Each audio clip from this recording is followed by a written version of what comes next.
जय श्री राम दोस्तों, आप सभी का स्वागत है अक्षय वशिष्ठ चैनल पर। इस चैनल पर मैं अक्षय वशिष्ठ आपको ऐसे पैरानॉर्मल इंसिडेंट और एक्टिविटीज़ के बारे में बताता हूँ जो कि हमारे फॉलोअर्स और सब्सक्राइबर्स हमारे साथ शेयर करते हैं। इंस्टाग्राम आईडी, जीमेल आईडी और अब एक ऐसा फ़ोन नंबर जो कि आप स्क्रीन पर देख सकते हैं। तो कभी आपके साथ कोई पैरानॉर्मल इंसिडेंट हुआ हो, आप उसे रिकॉर्ड करके भेज सकते हैं। मैं अक्षय वशिष्ठ उसे नैरेट करूंगा अपनी आवाज़ में। आगे बढ़ने से पहले एक बार धन्यवाद जो आप हमारे इंस्टाग्राम, यूट्यूब को इतना प्यार दे रहे हैं। ये जो रियल इंसिडेंट हम आपके सामने लेके आते हैं, ये आप में से कुछ लोग हैं जिन्होंने अपने ऐसे दर्दनाक हादसे हमसे शेयर किए हैं, जो अपनी ज़िंदगी में बहुत ज़्यादा परेशान रहे हैं या अभी भी बहुत ज़्यादा परेशान चल रहे हैं। जो लोग नहीं चाहते कि आगे आने वाली जनरेशन अपने ऊपर कोई ऐसा बोझ उठा ले जिसे चाहकर भी अपने ऊपर से कभी हटा ना पाए। बुजुर्गों से बहुत बार आपने भी कुछ ऐसी कहावतें सुनी होंगी कि कभी पीछे मुड़ के मत देखना, जब सुनसान रास्तों से गुजरो आप पीछे मुड़ोगे और वो आपको देख लेगा। कभी अंधेरे में इस तरीके से मत खेलना कि अकेले हो जाओ, शायद वो तुम्हें ले जाएगा। या कभी किसी का दिया कुछ मत खाना, हो सकता है वो तुम्हें अपने साथ ले जाए। ऐसी बहुत सारी कहावतें होती हैं जो बुज़ुर्ग हमेशा हमें बताते जाते हैं, लेकिन हम उन सब चीज़ों पर ध्यान नहीं देते। और उसका रीज़न, हम ये सोचते हैं कि हमारे बुज़ुर्गों को क्या ही पता होगा। बिलीव मी, आज का जो रियल इंसिडेंट है वो आपको डरने पर मजबूर कर देगा। और उसका रीज़न, जितना पुराना इंसिडेंट उतना ही डरावना। आज का जो रियल इंसिडेंट है वो हमें मेघा ने बताया। मेघा जो कि अभी कोलकाता में रहती है, लेकिन इनका जन्म हुआ दिल्ली में। और ये पूरा रियल इंसिडेंट है 1996 का। अब मैंने जब आपको ये लाइन बताई कि मेघा अभी रहती है कोलकाता में, तो उसके लिए एक पूरी एक कहानी है जो मैं आपको बताऊंगा, जो आगे जाके जुड़ेगी। पर बिलीव मी, आज जो रियल इंसिडेंट आप सुनने वाले हैं उसे सुनने के बाद आपकी रूह कांप जाएगी। मेघा ने बताया कि अक्षय भाई, ये पूरा रियल इंसिडेंट 1996 में हुआ। ये लोग दिल्ली में रहते थे और मेघा उस टाइम पर सिर्फ 2 महीने की थी। जब इनका जन्म हुआ तो घर में बहुत बहुत बहुत खुशियां मनाई गई, क्योंकि इनसे पहले भाई तो हुए थे, लेकिन घर में ये लक्ष्मी के तौर पे आई थी। 1996 में इनके घर पे कौन कौन रहता था, इस बारे में हम थोड़ा सा समझ लेते हैं। मेघा ने बताया कि अक्षय भाई, मेरे बड़े पापा और बड़ी मम्मी, मेरे पापा, मेरी मम्मी और बड़े पापा मम्मी के जो बच्चे थे वो शहर पढ़ने गए हुए थे, और बड़े पापा भी उनके साथ शहर में रहा करते थे। बड़ी मम्मी घर पे रहती थी और मेरी मम्मी, मेरे पापा साथ में रहते थे। मेरे पापा जो है एग्रीकल्चर का काम किया करते थे और मेरे को बड़ी मम्मी संभालती थी। मतलब मेरी मम्मी से ज़्यादा मेरी बड़ी मम्मी मुझे बहुत प्यार करती थी। और उसका एक रीज़न ये भी है कि मेरे जो बड़े भाई बहन थे, मतलब मेरे जो ताऊ जी के, ताई जी के जो बच्चे थे वो शहर में पढ़ने गए थे, तो बड़ी मम्मी के मैं बहुत ज़्यादा करीब थी। जब मेरा जन्म हुआ था, मेघना बताती है कि उस टाइम पर बहुत ज़्यादा खुशियाँ मनाई गई, क्योंकि लक्ष्मी घर में आई थी। जैसे कि मैंने बताया, सारे रिलेटिव्स आए थे, फंक्शन धूमधाम से हुआ था। 1996 में ऐसा फंक्शन बहुत मुश्किल से देखने को मिलता है। और फिर मेघा ने बताया कि अक्षय भाई, जो भी बुजुर्ग आता था वो मेरी मम्मी को यही समझाता था कि जच्चा बच्चा एक समान। मतलब जिस तरीके से बच्चा बहुत कमज़ोर है, पैदा करने के बाद माँ भी बहुत ज़्यादा कमज़ोर हो जाती है। और उस टाइम पर यह भी बताया गया था कि लोग शर्माते नहीं थे बताते हुए कि बहुत सारे भूत प्रेत, आत्माएं, चुड़ैल इस टाइम पर जो बच्चे की माँ होती है उसे पोजेस करने की कोशिश करते हैं। सारे बुजुर्ग लोग समझाया करते थे। और मेघा खुद ये चीज़ हाईलाइट कर रही कि अक्षय भाई, मैं आज ये चीज़ सुनती हूँ ना तो मेरी रूह कांप जाती है कि मेरी मम्मी से कैसे गलती हो गई। इनकी जो मम्मी थी वो बहुत मॉडर्न विचारों की थी। 1996 में भी उन्हें किसी भी चीज़ से डर नहीं लगा करता था। अच्छा, आगे बढ़ने से पहले एक चीज़ मैं आपको बता दूं कि इस फैमिली में नॉनवेज खाया जाता था। मे भी शायद ये बंगाली फैमिली है, ज़्यादा क्लियरिटी के लिए मैंने उनसे पूछा नहीं। बट जैसा कि मेघा ने बताया कि अक्षय, मेरी मम्मी को फ़िश खाना बहुत पसंद था, और हमारे कम्युनिटी में कहते हैं कि फ़िश जो होती हैं वो बच्चे के लिए अच्छी होती हैं। तो मेरी मम्मी पापा से बोल बोल के फ़िश मंगवाया करती थी। और ये वो टाइम था जब मेरी मम्मी को आराम के लिए कहा गया था, लेकिन मेरी मम्मी बहुत ज़्यादा काम किया करती थी। उन्हें ऐसा लगता था कि अगर मैं घर बैठूंगी तो मोटी हो जाऊंगी या फिर दिखने में मैं अच्छी नहीं रहूंगी, तो शरीर को चलाना बहुत ज़रूरी था। लेकिन हमेशा जब भी कोई इंसान मिलता था, जब भी कोई फीमेल या फिर मेल जो एजिड होता था वो मिलता था, वो यही कहता था कि बेटा तुम्हें घर पर रहना चाहिए, तुम्हें आराम करना चाहिए, अभी जो नाड़ है वो बहुत कच्ची है। अब नाड़ कच्ची होने का मतलब मैं आपको समझा देता हूँ। जब बच्चा जन्म लेता है, जो एक नाड़ होती है, जो एक नली होती है, उसके बारे में यह बात चल रही है। तो मेघा की मम्मी क्या करती थी, सबकी बातें सुना तो करती थी लेकिन मानती किसी की भी नहीं थी। और ये वो टाइम था जब सारी औरतें यमुना के पास कपड़े धोने जाया करती थी। तो बहुत बार मना करा गया मेघा की मम्मी को कि आपको नहीं जाना चाहिए ऐसे, लेकिन मेघा की जो मम्मी थी वो बहुत जिद्दी थी और सारी औरतों के साथ कपड़े धोने चले जाया करती थी। अब जिस तरीके से मेघा ने मुझे बताया, उन्होंने बताया कि अक्षय, ये इंसिडेंट हुआ क्यों, क्योंकि मेरी मम्मी को बताया गया था कि कुछ भी हो जाए, आप 6 बजे जाओ, 7 बजे जाओ, 8 बजे जाओ, 9, 10, 11 बजे तक वापस आ जाओ।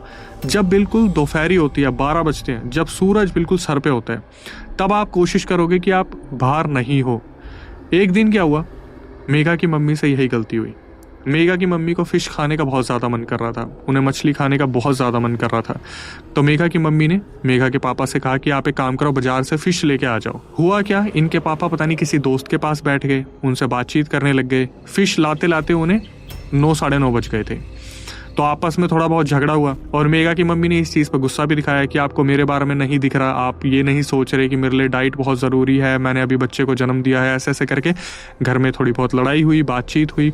तो बड़ी मम्मी बीच में आ गई और फिर उन्होंने सारी चीज़ों को सॉर्ट आउट करवा दिया। उस टाइम पर उस चीज़ को वहीं पर ख़त्म करवा दिया, उस लड़ाई को। तो हुआ क्या, मेघा की मम्मी जो है वो अप्रॉक्सीमेटली 11:30 बजे तक अपने घर से निकलती हैं। और जब उन्होंने देखा कि यमुना नदी के पास कोई भी औरत नहीं है, उन्होंने क्या करा, इधर उधर देखा और जितनी जल्दी हो सके सारे कपड़े धोने शुरू कर दिए।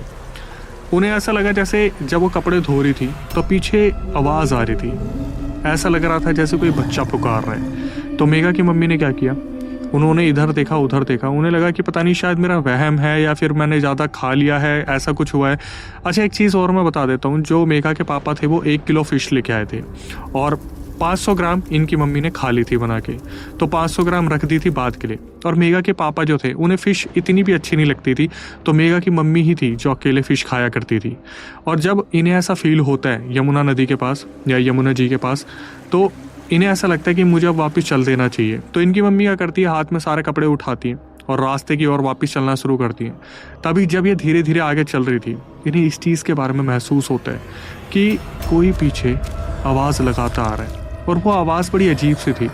जब तक इनकी मम्मी इस चीज़ को समझती, एकदम से कोई सर करके इनकी मम्मी के पास से निकल गया।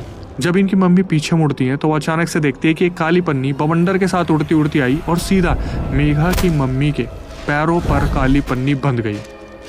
इनकी मम्मी ने इधर देखा उधर देखा और वो काली पन्नी ऐसा लग रहा था जैसे गांठ सी बंध गई है। इनकी मम्मी ने उस पन्नी को हटाया और फेंक दिया और वापस घर में आ गई। घर में आने के बाद इनकी मम्मी को बड़ा अजीब सा लगने लगा। इनके घर में पूजा पाठ बहुत हुआ करती थी, बहुत सारी सहेलियां आया करती थी बच्ची को देखने के लिए, मतलब मेघा को देखने के लिए। और उस टाइम पर ये बातचीत हुआ करती थी, ये यमुना जी के पास भी बातचीत हुआ करती थी। जैसे कि मेघा ने बताया कि अक्षय, जब यमुना जी के पास मेरी मम्मी जाती थी या घर पे जब सहेलियाँ आती थी तो सब बोलते थे कि अब लड़की होगी, अब लड़का करना है। तो मम्मी बहुत एक चौड़े में बताती थी उन्हें कि नहीं, मैंने तो महादेव से लड़की मांगी थी और मुझे मेरी लड़की मिल गई, अब मैं उसे ढेर सारा प्यार दूंगी। अब जब ये घर में आती है इनकी मम्मी, तो इन्हें बड़ा अजीब सा लगने लगता है, एक अजीब सा ही एटमॉस्फेयर हो जाता है, ऐसा लगता है ऐसा बहुत घबराहट सी हो रही है। और यहाँ से शुरू होता है वो मौत का मंजर, जिसके बारे में हम सोच भी नहीं सकते कि 1996 का साल मेघा की मम्मी के लिए कितना ही मनहूस रहा होगा। अब जब मेघा की मम्मी वापस आती है तो जो बड़ी मम्मी थी वो अचानक से गुस्सा करने लगती हैं, क्योंकि मेघा बहुत देर से रो रही थी, उन्हें दूध पीना था, उन्हें फीडिंग की ज़रूरत थी।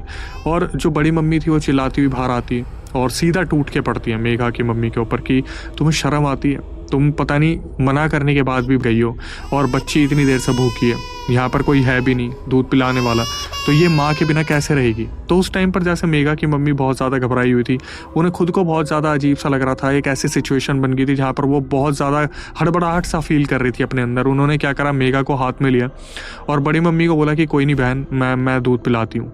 अच्छा, एक चीज़ और जो मैं मेंशन करना चाहूँगा कि ये दोनों ही सगी बहनें एक ही घर में ब्याही गई थी। तो जैसे बड़ी मम्मी थी वो अपना पूरा हक रखती थी अपनी छोटी बहन के ऊपर, तो उन्होंने इसी तरीके से डांट लगानी शुरू की। अब जैसे बच्चे को दूध पिलाया जाता है, मेघा की मम्मी ने क्या किया, मेघा को दूध पिलाना स्टार्ट किया और इतने में बड़ी मम्मी किचन की तरफ चली गई। अब यहाँ पर बड़ी अजीब सी चीज़ हुई, जब मेघा दूध पीने के लिए अपनी मम्मी की गोद में थी और दूध पिलाने की कोशिश की जा रही थी, तभी अचानक से मेघा की आंखें पलट गई और पूरा एक सफ़ेद हिस्सा मेघा की आंखों का दिखने लगा। इनकी जो मम्मी थी वो बुरी तरीके से डर गई। मेघा की मम्मी चिल्लाने लगी कि दीदी एक बार आके देखो, मेघा को पता नहीं क्या हो गया है, पता नहीं मेघा को क्या हो गया, एक बार दीदी आके देखना। तो बड़ी मम्मी किचन से भागी भागी आती है और मेघा को उनकी मम्मी के हाथ से छीन लेती है। छीनने के बाद जैसे अचानक से वो घबरा जाती है कि बच्ची को हुआ क्या, तो बड़ी मम्मी ने क्या करा, 2-3 थप्पड़ जो है मेघा की मम्मी में लगा दिए, ये बोल के कि तूने बच्ची को क्या करा है, सच सच बता। और मेघा की जो मम्मी थी वो बस यही बोलती रहेगी, दीदी दीदी मैं क्या करूँगी, ये तो मेरी बच्ची है दीदी, मैंने कुछ नहीं किया दीदी, मेरा भरोसा करो दीदी। इतने में क्या हुआ, जैसे सामने वाले घर में एक मुसलमानी दादी रहती थी, वो मुस्लिम थी, तो अचानक से उन्हें ऐसा लगा कि आज से पहले इनके घर में कभी झगड़ा नहीं हुआ, ये अचानक से हुआ क्या है।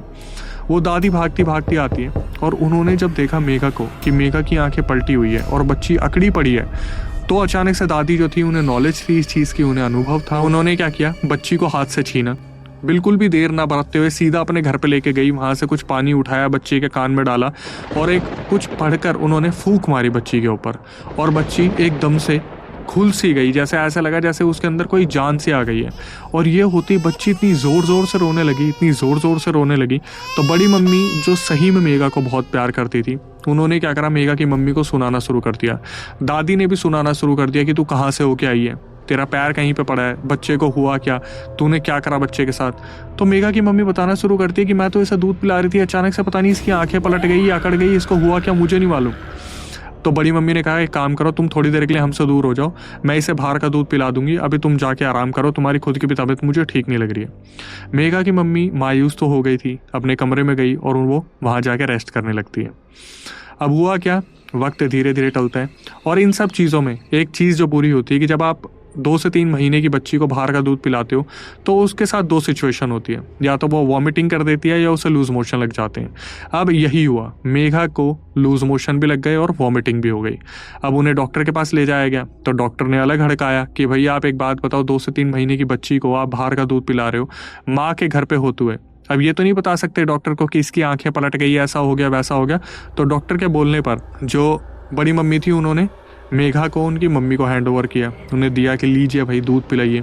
अब हुआ क्या, वहाँ पे दवाई पिला दी गई। अब आपको पता है एक दवाई आती है, बहुत सारे लोगों को पता होगा, जब बुखार की और खाने की दवाई होती है तो कहते हैं कि उस दवाई को देने के बाद आप आधे घंटे तक बच्चे को नहीं दूध पिला सकते, ना ही पानी पिला सकते। बच्चे को उस टाइम पर उस दवाई को अच्छे से डाइजेस्ट करना होता है। तो दवाई दे दी गई, तो उस टाइम पर मेघा को दूध नहीं पिलाया गया। ये लोग अपने घर आ गए और धीरे धीरे जब 1 घंटा बीता तो बड़ी मम्मी जैसे एक आंसू भरी आंखों से देखने लग रही थी कि बच्ची भूखी है, बच्ची रोने लग रही है। एग्जैक्ट 1 घंटे बाद फिर दोबारा मेघा की जो मम्मी थी, उन्होंने दूध पिलाना स्टार्ट करा। तो फिर दोबारा मेघा जो बच्ची 2-3 महीने की थी, फिर दोबारा सुनने के बाद ऐसा लगता है कि ये कैसे पॉसिबल हो सकता है, उसकी आंखें पलट गई और बच्ची फिर दोबारा अकड़ गई। अब इस टाइम पर बड़ी मम्मी को पता था क्या करना है, वो सीधा उन दादी के पास भागी जो मुस्लिम दादी थी सामने वाले घर पे, और उन्हें बुला के लेके आई। उस टाइम पर जो मुस्लिम दादी थी वो सर पकड़ के बैठ गई कि अचानक से बच्ची के साथ हो क्या रहा है। जब भी दूध पिलाने की बात होती है तो बच्ची अकड़ जाती है या कुछ भी ऐसा हो जाता है, तो ये हो क्या रहा है। दादी ने क्या करा, फिर दोबारा बच्ची को हाथ में लिया, कान में पानी डाला, फूंक मारी और फिर यही बोला कि भाई मेरे को समझ नहीं आ रहा बच्ची के साथ हो क्या रहा है, तुम एक काम करो, बच्ची को ना थोड़ी देर के लिए उसकी माँ से अलग कर दो। और ये चीज़ एक माँ को पता चल जाए कि मेरी वजह से मेरी बच्ची को कुछ हो रहा है, तो माँ तो खुद ही अलग हो जाएगी। तो बड़ी मम्मी ने क्या करा, मेघा को अपने पास रख लिया और अपनी छोटी बहन को, मेघा की मम्मी को बोल दिया कि बहन तू बुरा मान, तू सही मान, तू थोड़ी देर के लिए बच्ची से फिर दोबारा दूर हो जा। मेघा की मम्मी अपने दिल पर बहुत भारी पत्थर लेके थोड़ी देर के लिए अपने कमरे में चली गई। तो उस टाइम पर क्या हुआ, मेघा बुरी तरीके से रोने लग रही थी। तो बड़ी मम्मी ने क्या करा, इस चीज़ को सोचा कि दवाई तो हमारे पास है ही, मम्मी से कोई ना कोई दिक्कत हो रही है, तो एक काम करती हूँ मैं बाहर का दूध पिला देती हूँ। तो उन्होंने फिर दोबारा बाहर का दूध पिला दिया। अब इस वजह से क्या हुआ, मेघा की तबीयत बहुत ज़्यादा ख़राब हो गई, क्योंकि डॉक्टर ने एक बार मना किया था, इन्होंने दूसरी बार बाहर का दूध पिला दिया और उसके बाद दवाई भी दे दी। अब बच्ची बिलक बिलक के रोने लग रही थी। जो बड़ी मम्मी थी वो हाथ में लेके बैठी थी बच्ची को। एक टाइम ऐसा आया जब बड़ी मम्मी को लगा कि अब मुझे शायद बच्ची को मेघा की मम्मी को दे देना चाहिए। हुआ क्या, बच्ची को जैसे ही दूध पिलाने की फिर दोबारा कोशिश की गई, बिलीव मी, मैंने सुना मेरे रोंगटे खड़े हो गए। तीसरी बार बच्ची फिर दोबारा अकड़ गई और उसकी आंखें फिर दोबारा पलट गई और इस बार बच्ची ने सांस लेना बंद कर दिया। जो बड़ी मम्मी थी वो चिल्ला चिल्ला के बोलने लगी कि तूने बच्ची के साथ क्या किया या तूने क्या गलती करी है जिस वजह से बच्ची के साथ ये सब कुछ होने लग रहा है। दादी के पास भागा गया। दादी को जब इस बार घर में लेके आए, दादी 1 सेकंड में समझ गई कि दिक्कत कहाँ पर है। ये वो दिक्कत थी जो अभी तक दिखाई नहीं दे रही थी। तो दादी ने क्या करा, बच्ची के कान में पानी डाला और फूंक मार के बच्ची को पहले नॉर्मल किया। उसके बाद अब आप सुनना शुरू करना। जो चीज़ मैं आपको बता रहा हूँ सुनने में कितनी एक दहलाने वाली चीज़ है। अभी तक जैसे हम सुनते आ रहे हैं कि मेघा की मम्मी उन्हें दूध पिलाने की कोशिश कर रही है, तो अभी तक ये लग रहा है कि बच्ची के साथ कोई दिक्कत है, बच्ची के साथ कोई दिक्कत है। लेकिन दादी सीधा बाल पकड़ के घसीटते हुए मेघा की मम्मी को अपने घर लेके जाती है, मतलब अपने घर पे, जहाँ पर उन्होंने एक बाउंड्री बना रखी थी जिस हिस्से को वो कील के रखती थी। अपने घर पर ले जाने के बाद उस बाउंड्री के अंदर वो जो बुजुर्ग औरत थी वो अपने अंदर वाले कमरे में जाती है और वहां से जमजम का पानी लेके आती है। उस पानी को पढ़ के सीधा मेघा की मम्मी के मुंह पे मारा जाता है, जैसे छींट आप मारते देखते हो। और जैसे ही छींट लगी अचानक से एक पोजेशन बाहर आया। पोजेशन जहाँ पर अजीब सी आवाज, मैं नहीं जाऊंगा, मैं नहीं जाऊंगा, मैं लेके जाऊंगा। तो दादी समझने की कोशिश करती है कि ये कौन सी एंटिटी है। तो उस टाइम पे दादी क्या करती है, बैठाती है मेघा की मम्मी को नीचे और धड़ाधड़ पानी मारना शुरू करती है और पूछना शुरू करती है कि बता तू कौन है, बता तू कौन है, इस बच्ची के शरीर के अंदर क्या कर रहा है। और वहां से एक ही बात, नहीं जाऊंगा, नहीं जाऊंगा, नहीं जाऊंगा, लेके जाऊंगा, लेके जाऊंगा। तो दादी ने क्या करा, अपने कमरे में जाती है और वहां से एक मोर के पंख की झाड़ू लेके आती है और वो मेघा की मम्मी को मारना शुरू करती है। तो जब मेघा की मम्मी को उस झाड़ू से मारा जा रहा था तो मेघा की मम्मी को वो चीज़ नहीं लग रही थी, लेकिन उस एंटिटी को बहुत ज़ोर ज़ोर से लग रही थी, जिस वजह से वो जो एंटिटी थी वो और भी ज़्यादा चिल्ला के मार ले, नहीं लेके जाऊंगा, मार ले, मैं लेके जाऊंगा, मैं लेके जाऊंगा, नहीं छोड़ूंगा, नहीं छोड़ूंगा, नहीं छोड़ूंगा। तो दादी जब मारना शुरू करती है तो वो अचानक से देखती है कि ये एंटिटी है जिसने रोना शुरू कर दिया। मतलब कोई एंटिटी ऐसे रो जाए, ये तो बहुत अजीब सी चीज़ है। तो दादी ने क्या करा, दादी समझ गई कि अभी तक मैं इसके साथ बहुत रूड और बहुत हार्श हो चुकी हूँ, बहुत मजबूती से मैंने काम किया है, अब मेरे को थोड़ा नरम होकर पूछना चाहिए कि एक्चुअली में है कौन। तो दादी को पता नहीं क्या दिमाग में आइडिया आया, उन्होंने पूछा, मेरा सोना बच्चा सच सच बता बेटा तू है कौन। तो उस टाइम पर जब उन्होंने ये बात बोली, वो जो एंटिटी थी वो फूट फूट के रोने लग गई सबके सामने। वहाँ पे जितनी भी औरत थी, जितनी भी आदमी थे, सबके सामने फूट फूट के उस एंटिटी ने रोना शुरू कर दिया। फिर वहाँ से एक प्यारी सी बच्ची की आवाज़ आई और वो बच्ची बोलती है मेघा की मम्मी के शरीर से कि दादी मेरी क्या गलती थी, सिर्फ मैं एक लड़की पैदा हुई थी, मेरी ये गलती थी। जैसे मेरे घर वालों को पता चला कि मैं एक लड़की पैदा हुई हूँ, उन्होंने मुझे काली पॉलीथीन में बांध के यमुना जी में फेंक दिया और वहाँ पर जब मैं ख़त्म हुई तो उस पॉलीथीन को ही मैंने अपना घर समझ लिया। फिर वो एंटिटी आगे बोलती है कि पता है दादी, मैं अपनी माँ के लिए तरसती हूँ, मैं अपनी माँ के दूध के लिए तरसती हूँ। और जब भी ये मेघा की मम्मी आती थी ना, ये वहाँ पर हमेशा बोलती थी कि मैं अपनी बेटी को बहुत प्यार करती हूँ, मैं अपनी बेटी को बहुत प्यार करती हूँ। तो दादी मेरा क्या कसूर था, मैं भी तो प्यार डिज़र्व करती थी दादी। और ये सुनने के बाद वहाँ पर सबके रोंगटे खड़े हो गए कि एक्चुअली में ये हो क्या रहा है। और वो जो एंटिटी थी उसने ये मान लिया कि मैं भी तो मेघा जैसी हूँ, अगर मेघा के साथ मैं पल लूँगी, बड़ी हो जाऊँगी तो मुझे पाल लिया जाएगा ना, मुझे कौन मना करेगा। सबकी आंखों में आंसू थे कि एक बच्ची के साथ ऐसा हुआ, उसको जन्म देते ही उसके साथ ऐसी हरकत कर दी गई और एक पॉलीथीन में वो रहती थी। ये वही पॉलीथीन थी जो बवंडर बन के मेघा की मम्मी के पैर पे बंध गई थी। वो जो दादी थी उन्होंने बहुत प्यार से पूछा कि देख बेटा, अब तू भी तो वही कर रही है ना, एक बच्ची जो दूध पीना चाहती है तो उसकी माँ से उसे दूध के लिए तरसा रही है, तो क्या तुझे अच्छा लग रहा है। वो जो एंटिटी थी वो रो रो के बोलती कि दादी मेरे साथ ऐसा क्यों हुआ मेरे साथ ऐसा, क्या मैं इतनी बुरी थी। दादी ने बहुत प्यार से हैंडल किया कि सोना बच्चा है तू, देख तेरे साथ जो हुआ वो बहुत बुरा है, लेकिन बेटा तू इसके साथ ऐसा मत कर। अब मैं तुझे कुछ कह भी नहीं सकती, तेरे साथ इतना बुरा हुआ है, तो तू एक काम कर, तू अपनी आखिरी ख्वाहिश बता और तू इस बच्ची को छोड़ दे, इसकी माँ को भी छोड़ दे और अपनी दुनिया में चली जा। तो वो बच्ची बोलना शुरू करती है कि दादी मुझे तो बस दूध चाहिए, मुझे माँ का दूध पिला दो। मैंने इस दुनिया में आके शायद सबसे बड़ी गलती की। मैं कोशिश करूँगी इस बार जब मैं भगवान तक पहुँचूँ तो यही बोलूँ कि मुझे लड़की बना के ना भेजें। दादी रो रही थी, सारे लोग रो रहे थे, सबकी आंखों में आंसू थे, बस मेघा की मम्मी को ही नहीं पता था वहाँ क्या हो रहा है। तो बच्ची से पूछा गया कि बच्ची एक बात बता, तुझे दूध दे देंगे और उसके बाद तू चली जाएगी, हम कैसे माने। तो वो बच्ची बताती है दादी मैं इतनी बुरी नहीं हूँ, जैसे आप मुझे दूध दोगे मैं इस कटोरी को पलटा दूंगी और उस गेट को खोल के चली जाऊंगी। दादी ने यही कहा कि ठीक है। मेघा की मम्मी थोड़ी देर के लिए होश में आई, उनको समझाया गया कि बच्ची को दूध पिलाना है, उनको कुछ नहीं बताया गया। उन्हें सिर्फ ये बताया गया कि बच्ची को दूध पिलाना है। दूध निकाला गया एक कटोरी में और वो जो बच्ची थी वो दोबारा मेघा की मम्मी के शरीर में आई, दूध पिया। वहाँ पर 5 मिनट बिलक बिलक के रोई कि दादी सबको समझाना किसी बच्ची के साथ ऐसा ना करे, सबको बोलना, आगे पीछे सारे मोहल्ले वालों को बोला कि आप भी बोलना सबको बच्ची के साथ ऐसा ना करे, अब मैं जा रही हूँ बोल के वो बच्ची शरीर से निकली। मेघा की मम्मी बेहोश हो गई, कटोरी पलटी, उसके बाद गेट खुला, गेट बंद हुआ। सब ने देखा, पर सब जो देखना चाहते थे कि वो बच्ची कैसी दिखती होगी, वो बच्ची किसी को भी नहीं दिखी। और फिर मेघा की मम्मी के साथ कभी कुछ ऐसा नहीं हुआ। लेकिन मेघा ने बताया कि अक्षय भाई 4 घंटे बाद मेरी मम्मी की आंख खुली और उन्हें समझ ही नहीं आया कि हुआ क्या था। मेरी मम्मी खुद उस बच्ची को अपने शरीर के अंदर लिए घूम रही थी। मना करा गया था ना दोपहर में 12 बजे इस तरीके से निकलने के लिए, लेकिन मम्मी चली गई थी। तो वो जो बच्ची जो फंसी हुई थी इस दुनिया में, शायद उसकी आखिरी इच्छा पूरी हो गई थी और भगवान ने भी शायद यही चाहा था कि इस तरीके से बच्ची इस दुनिया से रवाना हो जाए। और इसके बाद जो चीज़ मैंने आपको बताई थी कि मेघा कोलकाता मूव हो गई थी, तो नेक्स्ट पार्ट जो आने वाला है उसमें मैं आपको बताऊंगा कि मेघा ने एक हॉस्पिटल को ज्वाइन किया, जो हॉस्पिटल एक मौत का शमशानी हॉस्पिटल था। और उसमें मेघा के साथ जो चीज़ें हुई वो इतनी दर्दनाक थी और शायद यही बच्ची आई उन्हें बचाने के लिए। कैसा हो सकता है इसके अगले पार्ट में हम देखेंगे। लेकिन यहाँ पे moral of the story conclusion जो निकल के आता है, बच्ची हो या बच्चा, क्या फ़र्क पड़ता है। इस दुनिया में जो भी कोई आ रहा है, क्या वो हमारी मर्ज़ी से आ रहा है? आपको नहीं लगता कि वो भगवान ईश्वर का भेजा कोई एक बहुत प्यारा बच्चा या बच्ची आपके घर में आ सकते हैं?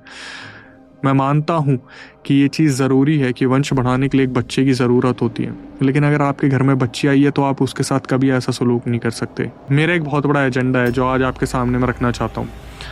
मैं कोशिश करूँगा कि मैं कभी आगे जाके एक गौशाला खुलवाऊँ, ओल्ड एज होम खुलवाऊँ, या जो बच्चे किसी के नहीं होते वो मेरे हो जाएं।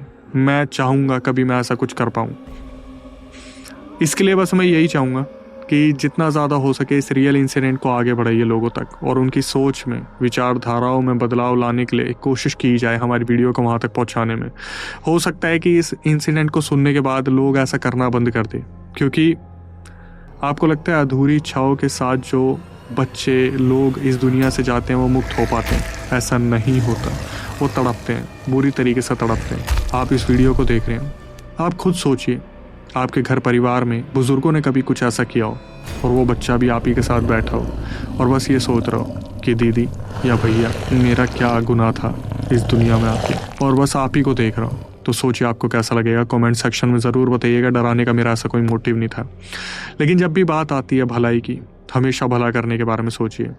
और इसके बाद इस वीडियो को शेयर कीजिए जितना ज़्यादा हो सकता है। और फिर मैं यही कहूँगा कि दोस्तों, सब्सक्राइबर्स हो आप हमारे, आपसे हम बने, आप हमारा परिवार हो।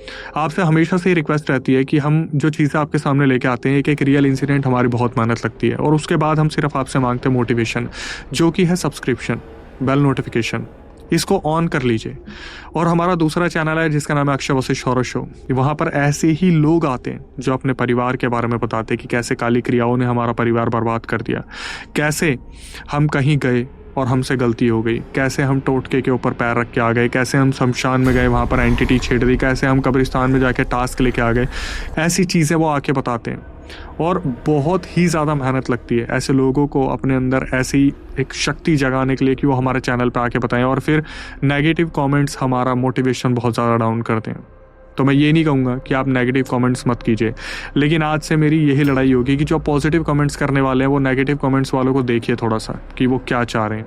मेरी रिक्वेस्ट से पता है वो सुधरेंगे तो है नहीं, लेकिन पॉजिटिव कमेंट्स जो हमारे परिवार के करते हैं वो उनको रिपोर्ट कीजिए नेगेटिव कमेंट्स को, और उनको खुद जवाब दीजिए। इसके बाद यही कहूँगा, कभी आपको लगे कि यार आपको पॉडकास्ट का हिस्सा बनना है, क्योंकि हमारे चैनल की जो यूएसपी है अक्षय वशिष्ठ हॉरर शो की, वो यही है कि हम क्रिएटर्स के साथ सब्सक्राइबर्स को ही बुला रहे हैं और उन्हें मौका दे रहे हैं कि कैमरे पे हमारे सामने बैठे बातचीत करें और कुछ ऐसा लेके आए जहाँ पर हम जनता को कुछ सिखाने की कोशिश करें, कुछ ऐसी चीज़ें बताएं जहाँ से वो भी अनुभव ले पाएँ। अगर आप चाहते हैं कि आप पॉडकास्ट में आएँ और फिर पूरा पैरानॉर्मल एक्सपीरियंस जो भी आपने सुना है आपके ऊपर कोई आप बीती हुई हो वो बताना चाहें तो उसकी पूरी प्रक्रिया मैं आपको बताता हूँ। स्क्रीन डिस्क्रिप्शन पे आपको एक नंबर दिखेगा जो कि हमारा व्हाट्सअप नंबर है, उस पर पूरा रियल इंसिडेंट रिकॉर्ड करके भेज दीजिए और मेंशन कर दीजिए अक्षय भाई मैं पॉडकास्ट में आना चाहता हूँ। रिकॉर्डिंग को एक बार टीम रिव्यू करेगी, उसके बाद आपको बुलाया जाएगा, फिर हम बैठेंगे आमने सामने, बातचीत करेंगे, जनता के लिए कुछ ऐसा कंटेंट लेके आएंगे जहां पर किसी गलती किसी की सीख और अवेयरनेस कंटेंट बन पाए। इसके बाद कभी आपके साथ कोई पैरानॉर्मल इंसिडेंट हुआ हो तो आप उसे रिकॉर्ड करके भेज सकते हैं। मैं अक्षय वशिष्ठ उसे नैरेट करूंगा अपनी आवाज़ में।